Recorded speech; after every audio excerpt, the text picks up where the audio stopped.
I'm like a comedian. I like to think of myself as that. My family thinks I'm funny. Let's shout out all my family and my supporters. I love them. 'Cause they love me, and they didn't have to. But actually, yes, they did. Yes, they did. So listen, I went to work today, and my coworkers was probably like, who is this chick? Because I didn't look like this at work earlier today. I had to go home and throw on a good wig, and it's actually not that good. I tried to brush it, so work with me, not against me. But I was getting dressed today, and I was like, oh, I'm gonna put a little something cute on. I'm gonna be on the stage. So I asked my child, I said, oh, you think, they'll notice me or recognize me? You think they'll be able to see me on the stage with this outfit on? And she said, well, they not gonna miss you.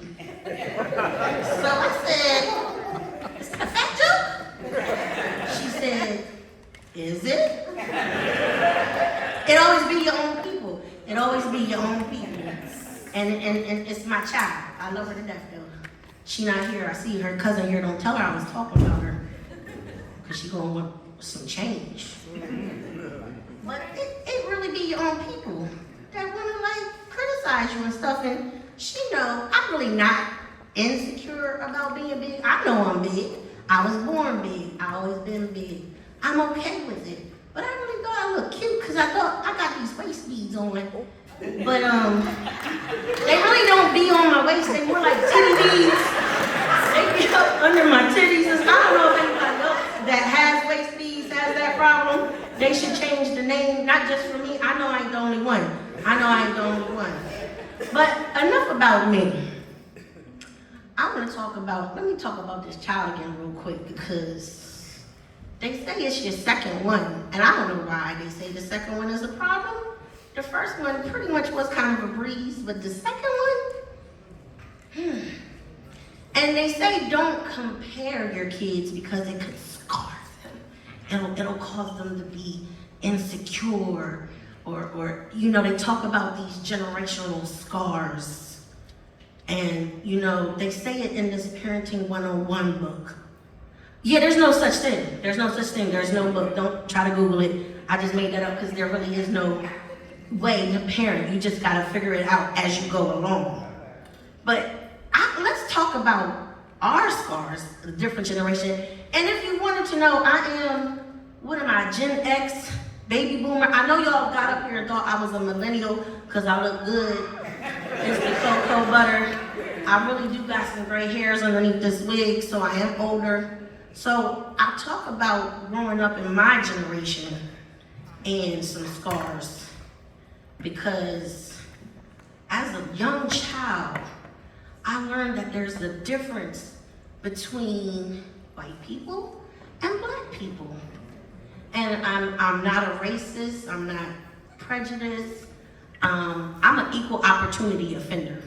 I don't offend anybody. But I found out at a young age the difference between them. I was diagnosed with diabetes at a young age. I was 10 and shut my whole little fat world down. I couldn't eat cakes, cookies, pies, ice cream no more. It was a bit devastating. See, that's scar number one, deep scar. But back then, you would have the little birthday parties you would go to, and I would have to go to the birthday party with a little note. Please don't give Jennifer any cake or ice cream or cookies or candy, for she's diabetic. It's a birthday party, that's all that's on the menu. So the white people's house I would go to, my white friends' birthday parties, they would see the note and they would be like, oh my God. Oh, I am so sorry. Oh, Tom, do we have anything in it? Tom, I'm gonna need you to go to the grocery store and get X, Y, and Z because Jennifer cannot have sugar cake, cookies, or pie. We need to go accommodate her and get her what she can have. Oh, I'm so sorry. That was very nice of them. I really appreciated that. I go to black people's house with the note. It was more different. It was like, what? The sugar? Baby, you got the sugar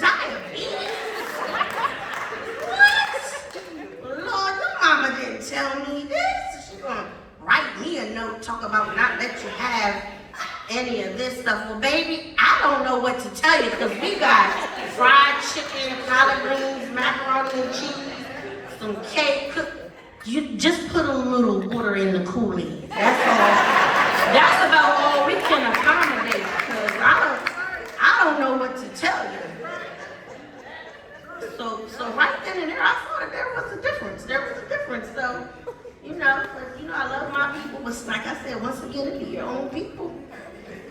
But I used to actually prefer I want to go to all of the white kids' parties, Mom. Their parents, they hook me up. But no, so yeah, that was the scar. We talk about scars and these kids in this generation today, they can't be scarred. They can't experience hardship because it's not good for them. They have to be cool, calm, and collective at all times for them to excel in school and in their activities. And my child tried this. She came to me and said, Mom, I really would like for you to change the way you talk to me because you're always yelling at me and I don't like how that makes me feel. I said, oh, you don't like how that makes you? I tried to be positive. And then I thought to myself, well, I don't like how it makes me feel when you get bad grades in school, when you don't hang up your clothes, when you don't do anything I asked you to do the first 3 times. So I said, I only yell because it's the 5th or 6th time that I'm asking you to do something, so I just assumed you didn't hear me the first 5 times. So I had to raise my octaves. And she's just looking at me like, but still, Mom, sometimes you just get a little too riled up. Oh. Like the time you lied about your grades and then came home with D's?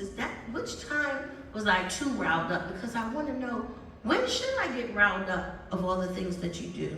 So I have finally said to her, the consensus is, I can't be a gentle parent because you is not a gentle kid. And then she looked at me and said, you right. And then did this, clock it. Who's not, does anybody know this is? This what these kids, I didn't even know what it meant. I said, okay, girl. That's what we doing. I'm gonna be that parent that yells. I am. And like I said, I'm getting older. I know I look 25. Thank you, we all do. I told you this to go, but I've got a new position in life, and I'm gonna blame it on my age. And it's not a new position at the job. It's not a new position at the church, because I do go to church. I love the Lord all day, every day. Hallelujah. I've become a moving passer. Anybody? Because I know somebody else might have this position too. They just don't know it. It's a new position called a moving passer. I'm gonna let y'all know right now. Every time I move, I pass